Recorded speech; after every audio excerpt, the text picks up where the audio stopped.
ሰላም ውድና የተከበራችሁ የዩቲዩብ ቻናል ቤተሰቦች በያላችሁበት ሰላምና ጤና ለእናንተ ይሁን እላለሁ። ዛሬ አንድ ጓደኛዬ በውስጥ የጠየቀችኝን ጥያቄ እኔ ከማውቀው ከደረሰብኝ ከተሞክሮች አንፃርም ለምን በቪዲዮ ሰርቼ ለሌሎችም አይማሩበትም ብዬ ነው የመጣሁት ማለት ነው። እሱ ምንድነው? የአይን ፍቅር ይዟታል። የአይን ፍቅር ምልክቶች በነገራችን ላይ ብዙ ናቸው። አንደኛው የአይን ፍቅር ምልክቶች ከጓደኞች ያጣላል፣ ያነጫንጫል፣ ሰላም ይነሳል።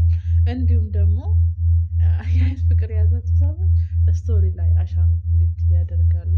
እንዲሁም የተለያዩ የሚዲያ ፕሮፋይላቸውን ስፔሻሊ የኢሞ ፕሮፋይላቸውን የሆነች የምታዝን የምታለቅስ ምናምን ነገር ያደርጋሉ፣ ይከፋሉ። ሰበብ አስባብ እየፈለጉ ነገር ይላቸዋል። ይህ ምንድነው? የአይን ፍቅር የያዛቸው ሰዎች ናቸው።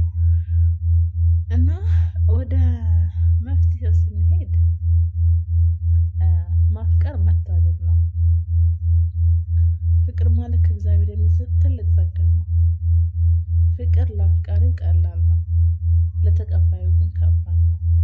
እንደዚህ ያልኩበት ምክንያት እኔ አንድ ሰው ካፈቀርኩ ማፍቀር ቀላል ነው፣ ግን ያፈቀርኩትን ፍቅር ለአፍቃሪ መግለጽ ወይ ደግሞ እሱ